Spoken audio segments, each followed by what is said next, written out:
Welcome to Popcorn and Patriarchy, where film meets fierce feminism.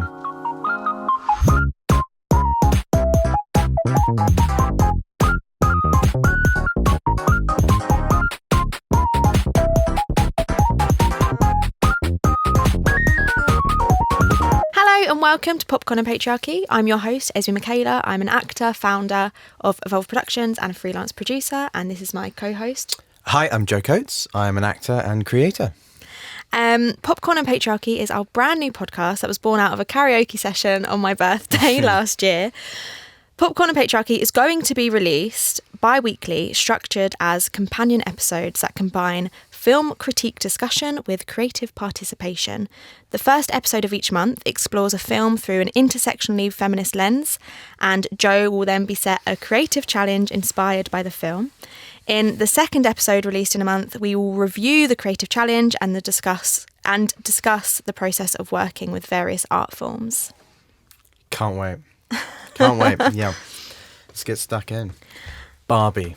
Okay, so our first film is Barbie, which we thought is a good first film because everyone has an opinion of Barbie, whether it's good or bad.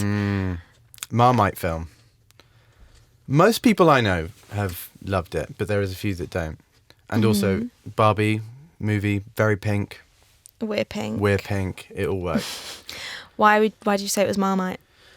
Well, so basically, the person I talk to films with, hated it, and I really loved it. I think, okay, I've had two different viewing experiences of Barbie. So when I first watched it in 2023 when it came out, and then the other day when I watched it. When I first watched it, it was, I don't think you can talk about Barbie without talking about Oppenheimer. Okay, see, I kind of forgot that was even a thing. Okay, I don't have that mentioned anywhere in my notes because I'm not a man. Well, there you go. Here's the patriarchy then. Oppenheimer. So that was the whole thing. Okay. And I think marketing-wise, that worked wonders. Like, films have tried to recreate that. They have since then. There was one with the gnome film, wasn't there? Yeah. There was also, I think, Saw and Paw Patrol came out at the same time, and they tried to make it Saw Patrol, but it didn't work. Nothing has worked since because it marketed itself.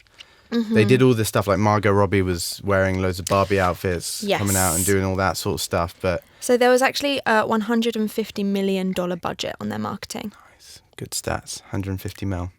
That's to be fair, I don't know what normal Hollywood film marketing budget is, but considering... Yeah. No, that's a lot. That's a lot. But considering they did so much, like you say, so they called it the Barbie core aesthetics with Margot Robbie wearing all of the Barbie outfits, which were styled by, I can't read my writing, Andrew McMall. Okay, cool. Cool, yeah, well... They partnered with Chanel and Versace. It clearly worked. Money. It clearly worked. Not just the Oppenheimer thing, but something worked. Because they made about 300 mil in the opening day. Yeah. That it was huge. They did very well. 337 million global box office on the opening weekend. Well, there you go. So something worked. Whether it was the outfits or the atomic bomb film that went with it, something worked. So I watched both on the same day at the same time. Okay, I haven't seen Oppenheimer. You know what? This might be the most controversial thing I'll say on this series, but I hated it. I hated Oppenheimer, loved Barbie. And my friend, who I saw it with... Other way around. Okay. Completely the other way around. So why wait, you loved it? Yeah, I love Barbie. Okay, so why did you love it? To be honest, when I first watched it, I didn't really think too deeply in it. I watched Oppenheimer first. I didn't really think about the message. So you saw it, you watched that film, and you didn't think about the message. I didn't know. There was nothing in that film that went to you, this is about funny. A deeper thing. Yeah, I was like, that was a funny film. But it's okay because I watched it again the other day. Privileged. Yeah, exactly. Yeah, exactly. To be fair, in my defense, I just sat through about 4 hours of broody dross from yours truly, what's he called, Christopher Nolan. Sure. Yeah. Most overrated director in Hollywood, by the way. That'll get clicks. So...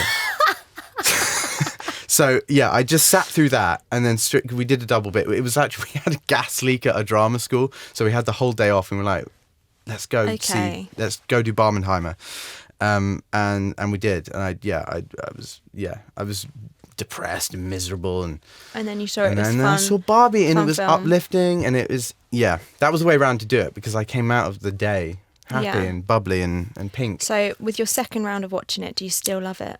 Yes, okay, but I didn't laugh out loud as much, but I looked into it a bit more. Do you think it's because you were specifically watching it with a feminist lens in mind? Like you had in front of you, like, Yes. oh, I need to think about Yes. representation here and all the other things. Yes, I think so. Yeah, I I think think. that might come up in a Well, I sec. mean, yeah. I was looking at it a little bit more deeply, and I kind of get why. Okay, it's not for everyone. No. I get why some people have problems with it, and if they have some men will be like, oh, it's woke, it's anti-man, it's like, it's fine. Okay, if you're thinking that, then it's not for you. It's not for you. It's funny, and it doesn't take itself seriously Too at seriously. all. I mean, it's got a very serious message, but it doesn't try and lecture you or. I see. That's where I disagree. Really? Okay. So I think American Ferrera's speech feels. Did I say American Ferrera? Yeah, America, yeah. America Ferrera. Yeah. I think her speech, to me, feels a little bit like I'm watching a fringe theatre show. Really? That is just like a feminist rant. Okay. Yeah. And maybe it's because, like, I work in feminism and had done when I first saw it already. Okay. So I was already, like, very immersed in the world, and I am just a feminist.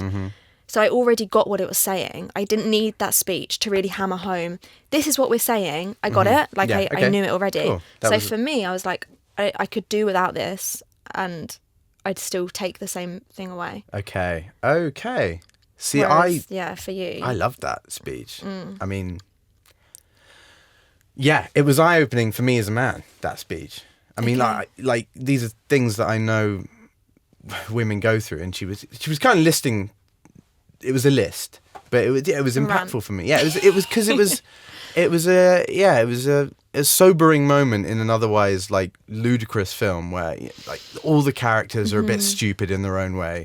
Even the Barbies, like even though they're empowered and brilliant at what they do in Barbie world, when they go out of their comfort zone, they fall to pieces. Did you notice that there weren't any Kens that weren't like skinny or ripped?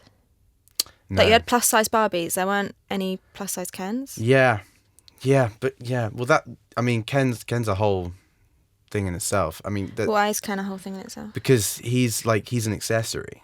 There's a few Kens. I mean, in the film they say like they don't have a place to stay. That's why they invade all the homes. They're just there because it's Barbie and Ken. Like, and Barbie every doesn't know little where Ken girl lives. had like 10 Barbies. They might have had like one Ken just to go along with them. Like Had so many he's the Barbies. afterthought. Yeah. And that's kind of his role, and that's what he's fighting against. Have you heard of the Barbie effect? No. I think it's the Barbie effect. So this was something that I'd heard of post Barbie, but as in post Barbie the film, but pre Barbie it was something that was discussed already because of the just massive negative impacts that the Barbie product had on society. Like I remember I used to make my Barbie scissor. But I remember being like, oh, like, why don't I know anyone that looks like this? There must be something wrong with like my mum. Yeah. So I think like they do a good job at taking that away. Like I don't think like there are the teenagers in the film that are like, Barbie's awful, like we hate you because you've done all this and you've given us unachievable body standards and you're not representative of society at all. It's the younger, the kids. Yeah. There's a generational. Yeah, so I think the film has taken that away. Like for me, I don't think of that now. I do think of, more inclusive. But also, I don't know. I think Barbie, and I think the idea, Barbie is idealistic. It works as an idea, and I think it was made with pure intentions. But it was just, so like the product of the film. the idea of Barbie, the product, Yeah. was a good one, I think. And that was nice when we had Ruth, the character Ruth, come in at the end and she sort of say that. Yeah, her idea was that women could be anyone, and that comes across. But it also, I liked that, you know, you had those kids, which are also, by the way, those kids, if you look at the credits, they're named after the Bratz, you know, the toys, the Bratz. So each of them, so and cool. yeah. I hated the Bratz. Yeah, well, exactly. No, enemies of the Barbie, clearly. So those kids, and this is sort of coming to light. I mean, it's been coming to light throughout Barbie's whole span, but this is with the Barbie movie, it became quite prevalent of it's unattainable, it's unrealistic, and it makes people feel bad about themselves. Yeah, I think but that's the dilemma. I think they did that well with having like the pregnant Barbie and being like, but we don't talk about her. And like Alan, yeah, Alan's great. Is Alan non-binary? I think Alan's non-binary. Alan is Alan. There's only one of him. He's unique, is what he is. When I watched it the first time, I watched it with someone who was going through a load of working out what their gender was and whether they were non-binary or how they wanted to, like, just feel like how they wanted to represent themselves. I get that, because he doesn't fit into either. He's not with the Kens, he's not with the Barbies. And they really resonated with Alan of like, doesn't go into either pool. Obviously, there's only like one Alan. Yeah. Like just like is in Alan's own little space. But I did Google, is Alan non-binary, and Alan wasn't written to be non-binary, so that was just my takeaway. I think that's okay. Alan is just Alan, because you know his whole thing. He wants to go to the real world, doesn't he? He doesn't feel like he fits in either. Yeah, Barbies or Ken, so he tries to hitchhike to go. Gone. Yeah, well, he really tried. A scene where he just beats up a load of construction workers. That would have been nice. It's very Scott Pilgrim, that scene, if you've seen it. Yeah, Michael Cera beating up people, basically. Oh. Yeah, we loved Alan. Alan, he had some good lines. But, it's very divisive. What did you think of the film overall? Did you like it? Yeah and no. Yeah, no. Like when it first starts, I'm like, it's so fun. I just, for me, I'd wish that. So obviously, film is made for a reason, and you don't just get to sit in like a nice area of a world that you're watching. But I would just love to sit in. I just love to watch Barbie Land, as it's meant to be. Like a sort of peep show. The Barbie Land at the beginning, before they go to the real world, before you know, she starts having like her depressive thoughts. You want to see Barbie Land and her feet as go it flat. is. Oh, yeah, I just want that. Like, that's my favourite bit of the film. They're like, when all of the worker guys from the office come back over, I'm like, oh, I just like... And like, oh, and then when like, Ken ruins it, I'm like, oh, of course Ken ruins it. Like, oh, it's just so frustrating. Like, I just want to watch Barbie Land. That's what I want to watch. But like the full representation of Barbie Land, or as much as they've done. I get you, because Barbie Land is the opposite of the real world. That's what they're going for. What I don't know is if all of the Barbies that they've got in the film are real Barbies. Yeah. Because what I was just thinking then with the reason why there might not be any like plus size Kens is because there aren't any. No. But I don't know if all of the Barbies that are depicted are based on real Barbie products that have been released. I think they are, for the most Every part, single for what one. they can see. Yeah, Okay. I think most of them they did a quite good job of getting the real toy products into the film. Like, there's a lot of niche little references. Like, Rob Brydon shows up as one of the discontinued Ken's versions and stuff. There's loads of little references to people that only hardcore. You know, John Cena. Is the mermaid. Yeah, with Dua Lipa. Yeah. Yeah, so he saw Margot Robbie at an event and asked to be in the film, and she was like, "Oh, you know, we'll see what we can do." And he spoke to his agent about it, and his agent was like, "Don't do it. It's a really bad call." And John Cena was like, "No, I really don't want to do it." Great. I mean, he's there for a second, but what a second, yeah. We have to talk about the production design. Yeah. because you can't talk about Barbie and not talk about the production design. Like, it was insane. It's incredible. Like, amazing. It's incredible. It's I so wanna live good. there. It I looks just wanna be in amazing. Barbie Land. The film looks amazing. Do you know that they had a shortage of pink paint in the world after Barbie? Wow. I bet you love that fact. I want to do something in society so big that there's a shortage of pink paint. Like, that's so cool. Well, maybe let's paint the town popcorn and patriarchy paint. I just still don't think that'd be that much pink paint. No, that is I did not know that. That is insane. I mean, you can see where it all went. Yeah. It, like, the Barbie town was it's perfect. It's plastic. It's their little weird utopia, and it's very pink. Yeah, I do love the small details in the production design, like the pouring when she pours her orange juice or her milk. There's nothing there. Yeah, and she's like, see, that confused me because there was also a real waffle. Like, she burnt the waffle, so waffles exist, but orange juice. is there a toy where you can burn the waffle? I don't know. Let's look that up. So yeah, maybe there was a Barbie waffle. We'll clarify in the Patreon. I mean, I was talking to Anna about it. She was sat next to me, sort of watching it, and she started listing the toys that she had as a kid. Like, you know, there's the dog that you can, like, feed it little brown I hate pellets, that. and then Not for me. Yeah, not she for had me, that not for apparently. me. Yeah. You know how I feel about poo. I just hate that toy. I don't, but you'll have to enlighten me about. Not now, obviously. But yeah. She said that apparently her mum had to stop her from eating the poo pellets. So, Oh, that's really rough. yeah, the dangers of pooing dog toys. With some more feminist highlights for me, I did like that Margot Robbie was titled as stereotypical Barbie and not just Barbie. Yeah. I thought that nodded towards the fact that, Yes. you know, she is very typically beautiful and what in society we tend to think of as beautiful. They literally say it at the end, don't they? Yeah, It's like, she's stereotypical Barbie. yeah. And then, And the at voiceover. End, yeah, the like, voiceover at the end was Margot like, Robbie if we're isn't trying to make this point, we probably shouldn't have cast Margot Robbie. Robbie. Which is funny, but also, why did you cast Margot Robbie? Because she's stereotypical Barbie. There you go.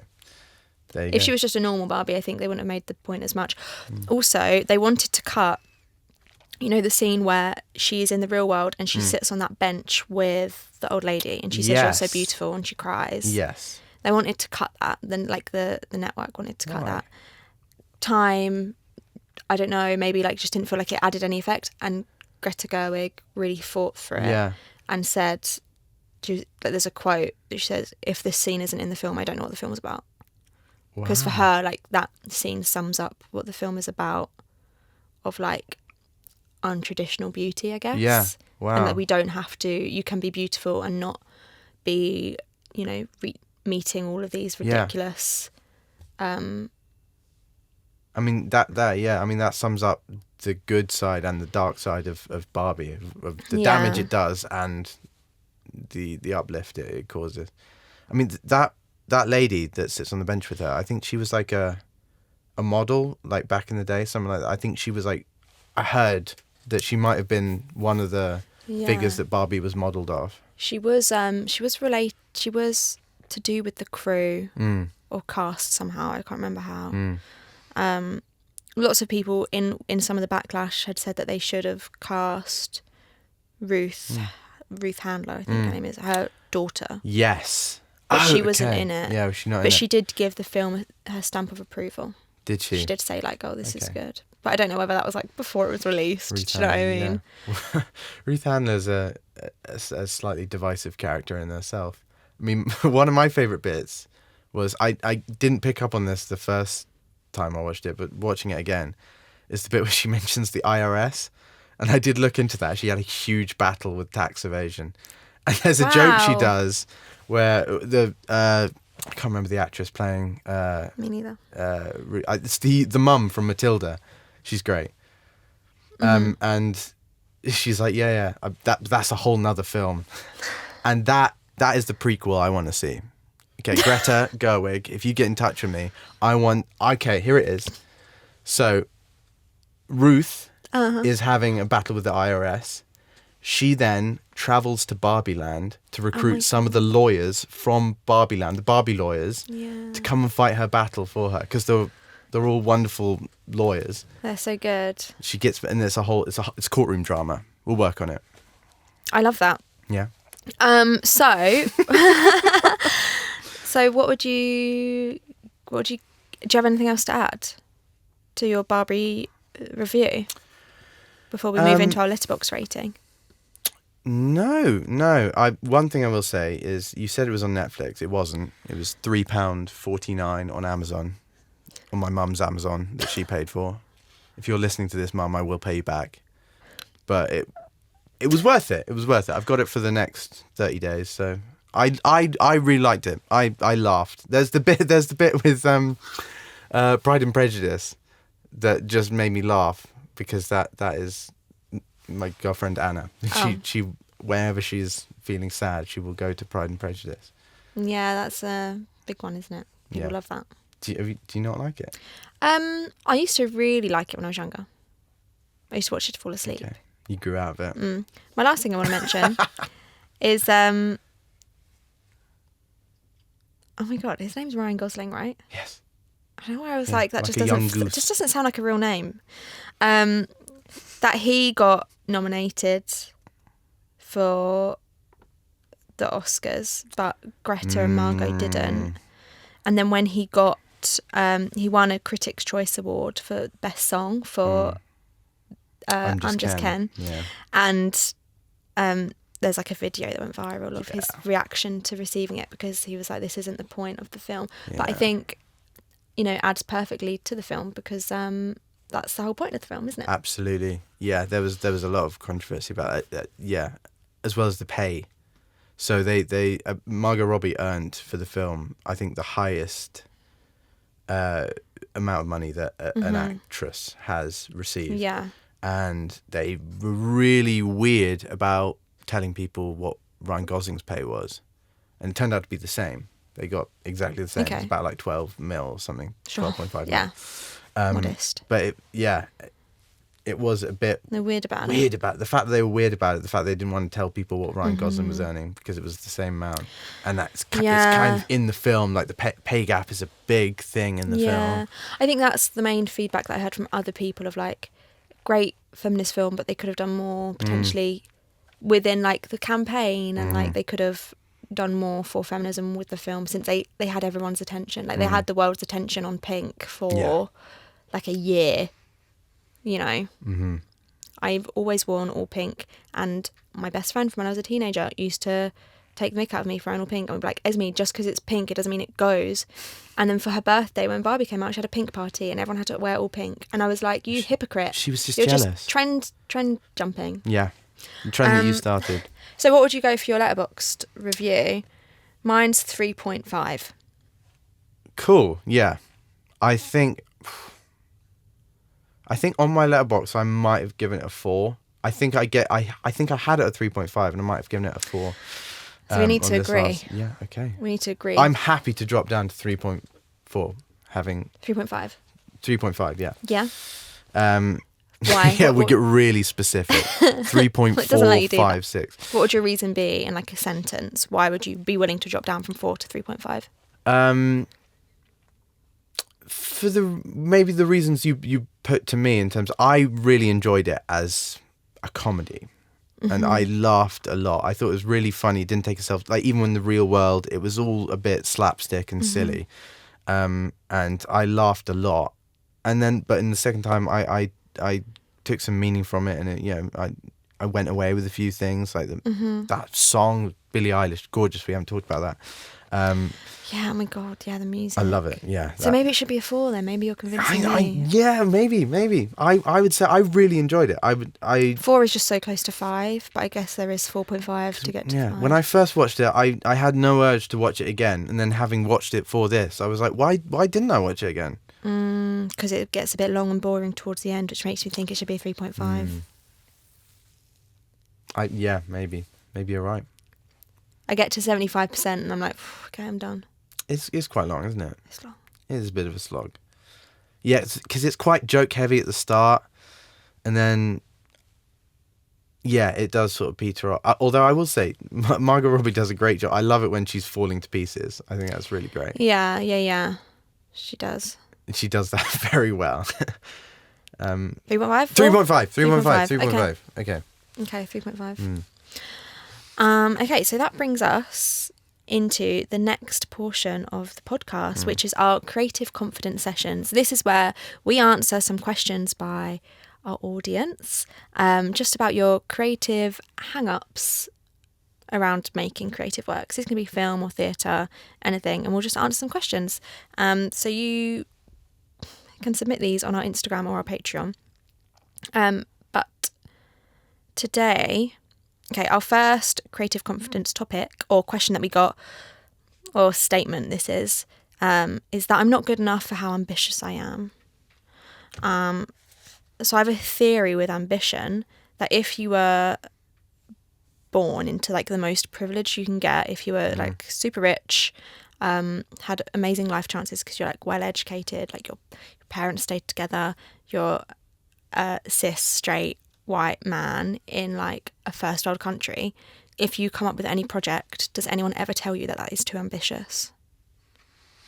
I don't know, because I don't live as that person. But that's my theory. My theory is if you had all the privilege that you could get, no one would ever be like, oh, that's a bit too ambitious. Maybe you shouldn't do that. No. And I hate it when I get told that, because I'm like, well, what's the point in not being ambitious? Yeah. So, I think it is a privilege to have people around you that won't ever say reach for the stars. I think it's privileged to... You're in a privileged position if no one's like, okay, no, you should focus on money, focus on steady income, focus on that. Yeah. If the people around you are like, reach for the stars, try it, see what happens, that is a privileged position. Throw mud on the wall and something will stick. Yeah. Like, who's the guy? Who's the awful guy that just flew people in a rocket for no reason? Oh, Richard Branson. No, the one that when Katy Perry got down, she kissed the floor. Oh, was that? It's one of the guys. It's one of the guys. 4 horsemen of the apocalypse. I know there's Musk, Elon Musk. Thank you. Yeah. Does anyone ever tell him that he's too ambitious? Like, he does the most crazy stuff, and he should be told, stop. You're too ambitious. You've done enough. Stop it. You've done enough with your life now. Let's stop doing it. But he doesn't, because he's got money. No. And he can keep going, and no one's going to stop him. Because ambition is whatever he can think up. Like, when you've got that much money and that much influence, your only ambition is your imagination. And then talent doesn't come into it anymore. So if you, if you are determined, I think something will stick. Like, something will happen. I don't think you can be too ambitious for how talented you are, because I don't think that talent and ambition link. I think you'd get there. I think you get there anyway. Yeah, you can. Yeah. Enough drive and you can do anything. Yeah, I agree. Even, if you have enough drive, Esme, you can buy Twitter and completely wreck it. It's like my friend was really struggling. She's an actor, and she was really struggling at the start of last year because she wasn't really booking anything. We'd met at NYT, at National Youth Theatre, and she was just like struggling at home and like thinking like, oh, I'm not really booking any jobs. I'm just like not feeling great. And I was like, if you keep going, you'll book something, and then you'll meet the success that you're looking to achieve right now. But if you stop, you won't get there. And then she booked her first feature, did her first feature. She doesn't live in London. She lives up north. And now she's in London for a month doing a show. And she like got offered an agent that reached out to her. Yeah. And I was like, if you'd have stopped when you stopped, it wouldn't have happened. Exactly. But keeping on going. It's like that image of the guy who's mining, and then you can see the wall. And there's diamonds on the other side, but then he stops and turns away. Which can also be a scary analogy for gambling. So when it is gambling, stop when it's not fun. But in your career, keep going, because you will find diamonds. Yeah, I wrote in my journal the other day that whenever I feel like things are really difficult, if I knew that in 100 days' time I'd reach all the things I wanted to reach, would I still find it difficult, or would I just keep on going? The issue is you never know when it's 100 days or less than 100 days or more than 100 days. Yeah. So it can feel a bit daunting, but keep going. Yeah. Our second one is just stuck on editing. How do I get through it and find the time as she works full time? I'd say for time stuff, when you've got a lot going on, I personally time block. So I know that if I'm working on 7 projects at a time, obviously things will become more important. You know, if I get a big job coming that's big money and I'm working on a job that is less money, priority. sometimes that will have to bump up. But I try and make sure with my time blocking, I'll have post-it notes that I move around my diary, and I'll try and make sure that every project is touched for at least 2 hours. I worked for 2 hours on it. If there's not 2 hours of work worth of work, then I don't need to do 2 hours. And if there's more than 2 hours, then I know sometimes, okay, those emails that I need to send to whoever that aren't urgent, that I'm just doing because I want to, maybe that can wait and I don't need to do that today. Yeah. And that can be bumped. Yeah, it's about tier listing, prioritizing. I mean, especially when you have a job that's not anything to do with what you want to be doing. But that's how you really survive, you earn money. That's how you eat. Like, it is difficult when that takes up so much of you. I think it's almost more about energy and than time, because you need to think about what is it you want to be doing, and like you can obviously keep going with your day job, but it's not what you want to be doing. So exactly. Put the real energy because into what you want to be doing. Do the creative stuff even to if it's just survive. an hour, make it such an hour. Yeah. So I'm quite lucky with time blocking where I'm freelance and completely freelance now, so that I can move things around week to week, day to day. But like this week, we've got this shoot today. I've got a music video shoot on Wednesday. So then that suddenly gives me less days to do all of the things that normally I'd like do from home, like all of the producing and any acting admin. So when that happens, I feel quite stressed because it's changing my routine, but I can just change it. So do you find it quite easy to just shift stuff like that when you have a schedule that you've worked out? Are you quite able to be malleable if something changes? So I make my schedule the Friday before every week. Wow. Obviously things get booked in like shoots. But then I will just move things around and prioritise. So if I know I've got something, like if this question's about editing, if I know I've got something to edit and I've got a deadline of, say, like the end of the month and it's the second week, but I've got shoots booked in or other work, like, this person saying they work full time, then just working out the priority of when can I do that, like what needs to be bumped. I think everyone gets a fire up their arse for a different reason. Like some people work well last minute. I don't know. Like for me, I don't work well. I think I'd still work well last minute, but I like being prepared. My whole job is organisation. But see, I'm the opposite. I'm so last minute. Yeah. So if you have something like, say you were editing like a 10-minute film, and you know you need to do that, you've got a deadline for in 3 weeks, would you still leave that last minute? Okay, it depends how excited I am about it. If it's something I'm really passionate about, I'll get to it because I want to be doing it. When it was like when I was at school and whatnot, I remember we had to do like a 4,000 word essay, which, it's not actually that much compared to dissertations. It sounds quite pathetic, but that was like the worst day of my life at the time, and I did it all in like one 10-hour stint at school. 10 hours actually sounds like quite a lot of time. I'm very slow at typing, so if it depends how much I care about it and want to be doing it. Can you ever fake that excitement and passion? Like, can you ever trigger that, convince yourself to come on when you're not actually feeling that excitement? I struggle with that. If it's something I'm not inspired by at all, it will be a slog for me. I can't fake that as much as I'd like to sometimes, and even sometimes when it's in the industry and it's something I want to be doing but I'm not connecting with it. It feels like work sometimes, but at times like that, when it's something that's forwarding your career, you've got to remind yourself that it's not all going to be easy. I think that's the thing with it, of I've got something to do, but I work full time. When do I find the time to do it? If you have even if you're not passionate about the thing, if you're passionate about your career and you can like link to that,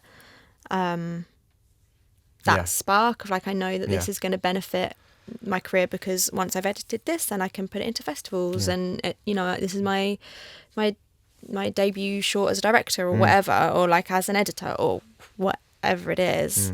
Like if you can connect to, this is actually going to be really beneficial. Exactly. That long-term thinking, especially if you have ADHD, if that's how your brain works. I mean, different brains work different ways. Yeah. But I have ADHD in particular, and like, is a thing with it where you, like, short-term dopamine hits is something you kind of need. You need like instant gratification. So I do a thing and you get a reward, which is why a lot of people who have ADHD play video games, because there's an instant rewards. But the reward is, long term with your career. You do this work and you get it way down the line.